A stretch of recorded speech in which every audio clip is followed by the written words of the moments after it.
SP Gupta committee సిఫార్సుల మేరకు భారత ప్రభుత్వము 2006లో ఎంఎస్ఎంఈ చట్టమును అమలుపరిచింది. ఈ చట్టము ప్రకారము భారతదేశంలో తయారీ సంస్థలతో పాటు మరమ్మతులకు కూడా పారిశ్రామిక హోదా ఇవ్వడమైనది. ఈ చట్టము ప్రకారము చిన్న తరహా పరిశ్రమలను 3 అంతస్తులతో నిర్వచించినారు.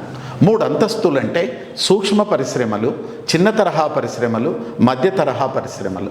ఒక పారిశ్రామిక సంస్థను సూక్ష్మ పారిశ్రామిక సంస్థన, చిన్న తరహా పారిశ్రామిక సంస్థన, మధ్య తరహా పారిశ్రామిక సంస్థన అని నిర్ధారించడానికి పెట్టుబడిని ప్రాతిపదికగా తీసుకున్నాడు. Okay, right. అటు తరువాత ఎందుకోసం విభజించవలసి వచ్చింది? ఎందుకోసం అంటే ఎంఎస్ఎంఈ సంస్థల మధ్య ఆరోగ్యకరమైన పోటీ వాతావరణాన్ని కల్పించడానికి, to promote healthy competition among MSMEs. It is a right answer.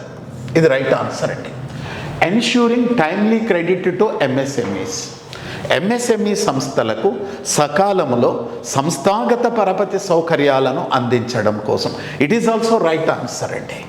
Then regulating foreign direct investments.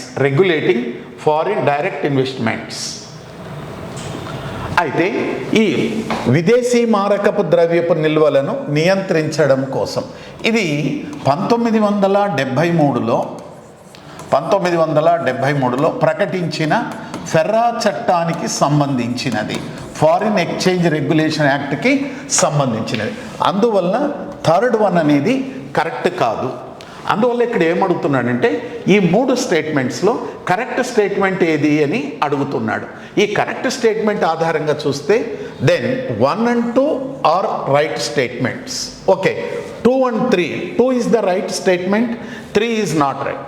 1 is only, it is the wrong అంటే 1 కరెక్టే కానీ ఇంకోటి కూడా ఉన్నది కదా, 1, 2, 3 ఇది రాంగ్ అంటే correct answer is a. A is the correct answer.